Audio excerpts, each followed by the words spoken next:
Hello, ladies and gentlemen, and welcome to the Discriminating Gamer. Say, what's the most popular show on Bejor? Keeping Up with the Cardassians. Ladies and gentlemen, today we're going to go ahead and take a look at my top 10 favorite Star Trek games of all time.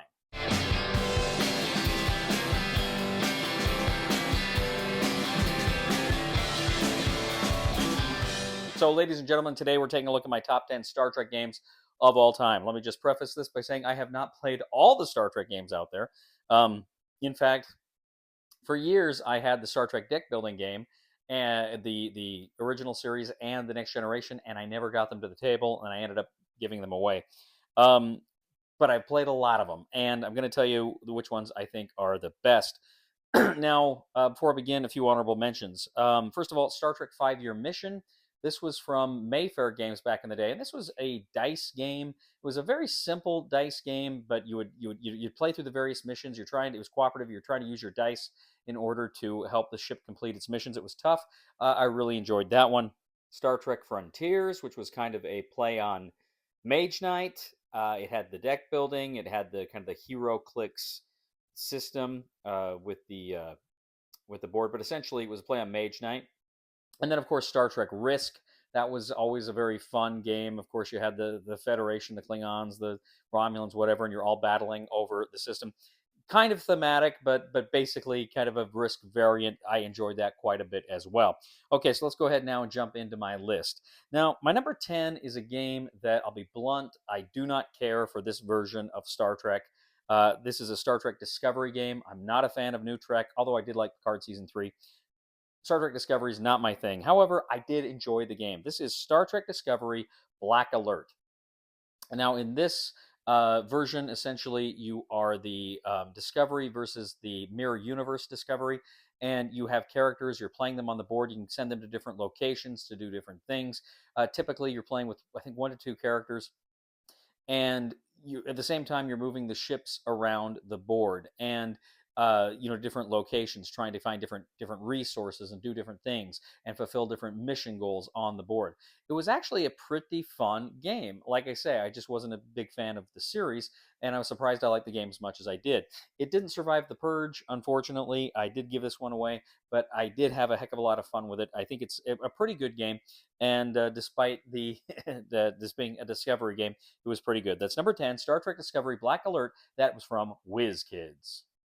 My number 9 is a game that is also from WizKids, and this is a game that is a great card game based on the Forbidden Realms system, and this is Star Trek Missions. Essentially, what you're doing is you've got kind of the main deck and the galaxy deck, and you've got a number of cards. And every turn, you're essentially just kind of drawing a card and discarding a card, and you're trying to build the best engine for scoring with the cards you have and get cards that play off of other cards. It's a really fun system. It's a really interesting system. I really like the Forgotten Realms game, and I think for my money, I like this one better because I like the theme better. Just a good card game, and particularly as a 2-player, you play with more than 2, but as a 2-player, I thought it worked really well. So this is number 9, Star Trek Missions. That is from WizKids. My number 8 is also from WizKids, and I'll tell you right now, I've only played this game a few times. It's really new. I really enjoyed it, but what keeps this game from being higher on the list is it is one of the most complicated Star Trek games and games period I've ever played. It's and I feel like I'm not quite yet getting enough out of it to justify putting it higher up on this list. See my review.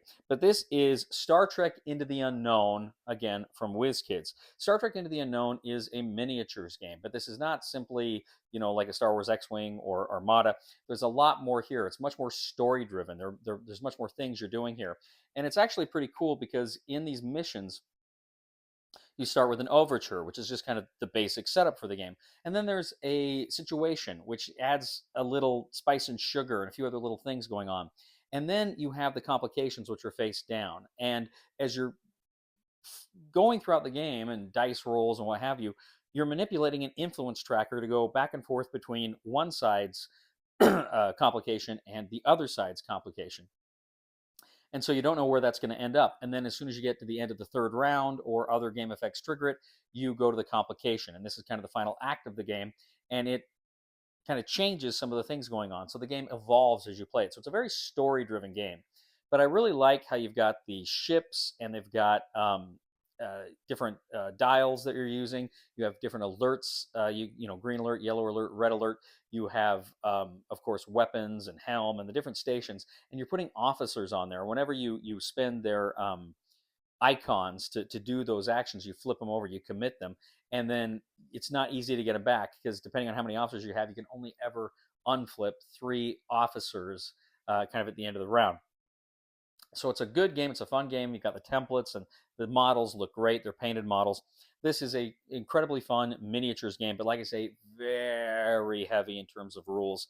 And I feel like I'm just scratching the surface with it. So who knows? With more play, this may eventually move higher. But that is number 8, Star Trek Into the Unknown. That is from WizKids.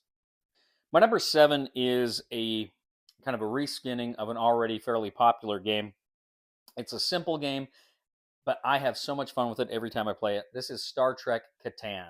Star Trek Catan is a lot like Settlers of Catan, but here instead of the robber, you've got the Klingon. One of the big, you're building star bases, right, instead of villages. One of the big differences here is you've got the role cards. So you've got the different characters, and you can get the role cards, and you can use them a couple of times. Then you return them, you get a different role card. Like for instance, I think Uhura can force you to trade stuff with you. Um, Captain Kirk can ignore the Klingon. So there's different cool things that you can get with these role cards. And then I've also got the Federation expansion map, which is kind of these pre-made maps, which are fun to play on as well. It's Catan, but it's a lot of fun. This is Star Trek Catan. That's my number 7. That was the edition I have was published by Mayfair Games. My number 6, again from WizKids, this is Star Trek Attack Wing. Now, Star Trek Attack Wing was essentially the miniatures game that was just kind of a reimplementation of Star Wars X-Wing. And so what you're doing is you've got the Federation ships, you've got Klingon ships and Romulan ships and what have you. I had the big Borg cube at one point. But you go ahead and you move these ships around the galaxy. You have the templates on them so you can kind of move them back and forth, move them around, maneuver them. And you got the dials, right? So you don't know how the other person is moving. But you also have the crew cards. You attach the crew cards to the ships that give you, again, special powers, abilities, and different things you can do. It's a fun little skirmish game, miniatures game that again brings that Star Wars X-Wing feel to Star Trek. So that is Star Trek Attack Wing. That is number 6. That is from WizKids. But number 5 is a game that just recently came out, and it is a game that also is a re-implementation. This is from UVS Games and Wise Wizard Games, Star Trek Star Realms. Essentially, Star Realms is one of my favorite deck builders of all time. It's a quick 2-player head-to-head deck building game. You're trying to whittle down the other side's authority points. This does the same thing, but in the Star Trek universe. Now, it's not terribly thematic. You have the different factions represented, but no one side plays a specific faction.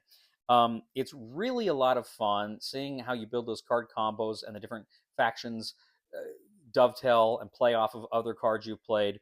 And it's a quick game, it's an intense game, and it's just a lot of fun. I love Star Realms, and I absolutely love this version. In fact, I like this version better than the regular Star Realms because, first of all, instead of the authority as being cards, which it is in the original game, here it's tokens, which I think are a lot easier to manage and play with. And then this one also comes with kind of a little player board too. It's pretty bendy, so I actually put my plexiglass over it. So that is Star Trek Star Realms. That is my number 5, and that is from UVS Games and Wise Wizard Games. My number 4 is a game that came out last year, and this is an incredibly fun it's kind of on one hand it's kind of a card game, but on the other hand you actually have figures and you move around the board, so it's almost kind of a dungeon crawl too. But this is Star Trek Away Missions from Gale Force 9. Star Trek Away Missions is a great game of the basic premise here is it's the aftermath of Wolf 359 and the Federation and potentially the Klingons or the Borg or the Romulans. They are coming to kind of strip ships, either Borg ships or Federation ships, of technology and other things. So you're moving your characters, and they get 3 actions, and you're playing the cards that allow characters to engage in various activities on the ship, and then you've got other cards that allow you to score things or equip characters with things. It's really fun, very thematic, and it's very expandable because the core game is just the Federation and the Borg. But then, of course, as I say, there are factions you can add to it. You can add the Klingons, the Romulans, or the well, the Borg comes with it, and there's different sets of the Klingons and the Romulans. There's also other Federation sets. You can actually bring Kirk into it and Scotty and whatnot. So that kind of screws with how thematic it is, but it's still a lot of fun. And I think they're going to come up with new missions and new scenarios. I think that would just be outstanding. Tremendously fun game. This is Star Trek Away Missions. This is from Gale Force 9, and that is my number 4. My number 3 is a game, I just recently played, just came out not too long ago, and I fell in love with it. This is Star Trek Captain's Chair, again, from WizKids. Star Trek Captain's Chair takes the Imperium system. You see the Imperium deck building games from Osprey Games, and the designer actually comes here and he re-implements it into a Star Trek game. And so it's a deck builder, but it's a very unusual deck builder, and there's a pretty high learning curve here. This is not a game like Star Realms that you can just go out and buy and play it, in 5-10 minutes. This is a game you really have to read the rule book, and you really have to understand exactly what all of your cards do. But it's cool here because you got the different captains, you got different factions, you got Picard, Cisco, Burnham from Discovery, not a fan of Discovery. But then you've also got Koloth from the Klingons, and Sela from the Romulans, and Shran from the Andorians. And what you're doing is you got your captain out there. You can have a duty officer, but you giving you persistent bonuses with their card. And then you've got a ship, and you can recruit more ships. And you're sending your ships and your away teams to different locations in order to try to secure those locations, control those locations. So you're competing over that, but you get incidents, which are cards that come up your works, right? And you're having encounters. You're trying to recruit people and cargo and ships and allies to your cause and get those cards in your hand. But it's cool here too because as you cycle through your deck, before you reshuffle, you take a random reserve card, and then you reshuffle your deck, but you put the reserve card on top, so you're going to get that reserve card back in there. Once you get through the reserve cards, then you've got the development cards. And development cards you can put in your deck, but you have to pay for them. And there's different currencies in the game. There's glory points, there is latinum, there is dilithium. And so you have to pay for these cards that are much more powerful and give you even greater effects. The game is beautiful. You've got a lot of cardboard standees that represent the ships. You've got these cool tokens that show the actions that you've played. Overall, it's just a tremendously fun game. But like I say, quite an investment to learn. And what I actually like this better than I played Imperium Horizons. That's the only Imperium game I played. I really liked it, but I like this better. I like it better because it's a dedicated 2-player game, because there can be a lot of downtime in between turns. And so I like that it's a dedicated 2-player game, but I love the theme here. The theme to me works really well here with this system. So they did a great job. So this is my number 3. This is Star Trek Captain's Chair, and that is from WizKids. My number 2 is a game I played a lot. It's been a while since I played it, but I played this game a ton, and I always enjoy it quite a bit. One of my favorite games of all time is Twilight Imperium. Twilight Imperium is hard to get to the table because it is such a long game. And this kind of scratches that itch, not as much. I still prefer Twilight Imperium overall, but it kind of scratches this itch with a more kind of manageable playtime, about 2 to 3 hours. This is Star Trek Ascendancy. Now, in Star Trek Ascendancy, essentially you are, again, either the Federation, the Klingons, the Romulans. There's expansion packs for the Vulcans, the Ferengi, the Cardassians, others. And what you can do is you're essentially building a map. You have your worlds, but as your worlds are moving out, you're making warp lanes. And what you're trying to do is colonize other worlds, sometimes engage in combat with your enemies, and you are trying to gain ascendancy points through culture and what have you. And you're essentially, this is a civilization building game. And while the theme is really good here, this would be a great game even without the Star Trek theme. It's just a good civilization building game. And there's a lot of fun ways to play it, and with the characters and the asymmetry that comes with it, with the factions are fun. One of my favorite ways to play is with the Dominion expansion, because that essentially allows you to play team games, which makes this a really fun way to play the game. But overall, this is full of surprises. You've got a lot of really cool and interesting things that pop up here. I just really enjoy it. Star Trek Ascendancy is amazing. Great civilization building game with a Star Trek theme. So that is my number 2, Star Trek Ascendancy. That is from Gale Force 9.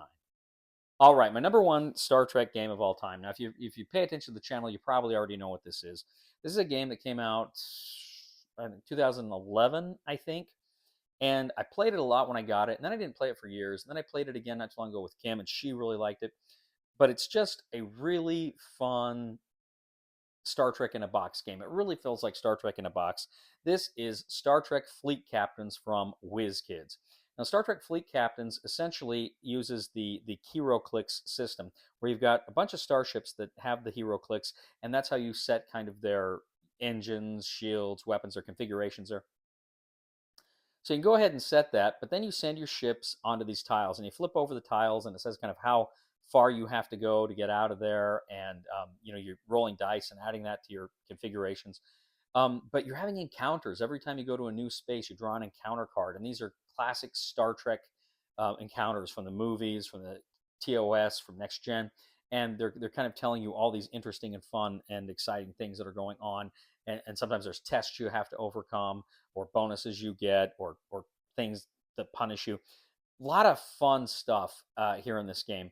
And I like it because the emphasis isn't just simply combat. It's not just a Starship combat game, although there is Star Trek combat here, and it is Starship combat here, and it is a lot of fun. But again, it's very story-driven. It feels, like I say, like Star Trek in a box. Now, I've got this, and I've got the 2 expansions, the Romulan expansion and the Dominion expansion. This is one of those games that I don't like it when they just smush all of the eras together, which a lot of these games do. I'm not a huge fan of that, but it is what it is. But they did a fantastic job here, a really stellar job with Fleet Captains, and I'm sad that we didn't get more for it. And I do believe I think it's out of print now, if I'm not mistaken, which is too bad because it's a fantastic game. This is Star Trek Fleet Captains. I can't recommend it enough. I think you should, if you can get a hold of it, or even just play it somewhere, you really, really should. That is Star Trek Fleet Captains, my number 1 from WizKids. All right, ladies and gentlemen, those are my favorite Star Trek games of all time that I played. What do you think? Do you like these games? Did you not like these games?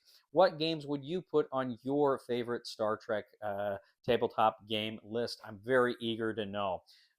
So, ladies and gentlemen, please leave a comment here on YouTube, on Board Game Geek, on Facebook, on Twitter. Please like us on Facebook, like us on Twitter, all that good stuff. Please give a thumb to this video on YouTube and subscribe to us on YouTube. That means a lot. And please give a thumb to this video on Board Game Geek. I would also ask you, if you like the content we bring you here on this channel, check out my other channel, Cody Carlson, PhD, where we talk about military history and books on history, fun things like that. It would mean the world to me if you would subscribe to that channel as well. And finally, if you do really enjoy the stuff we bring you here on this channel, I would humbly ask you to click on the Super Thanks button and leave a tip. You know, no one laughed at my Star Trek joke. I guess I didn't tell her right. Please somebody help me on my feet again, and I don't know where I'm going, and I don't know where I've been. Please somebody help me on the solid ground. It's a long time, and I'll be dying. Once a year I wind up in the band. God knows that I love to fight, but I don't ever win. It's a fine line to damnation, but God let me in.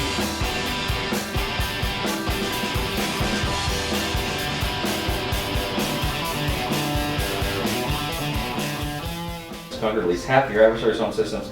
Member of your alliance meets the victory conditions for an Ascendancy victory, an agenda victory, or other alternate way of winning a game of Star Trek Ascendancy, unless you are Brandon, in which you are a douchebag. it's right there. They knew.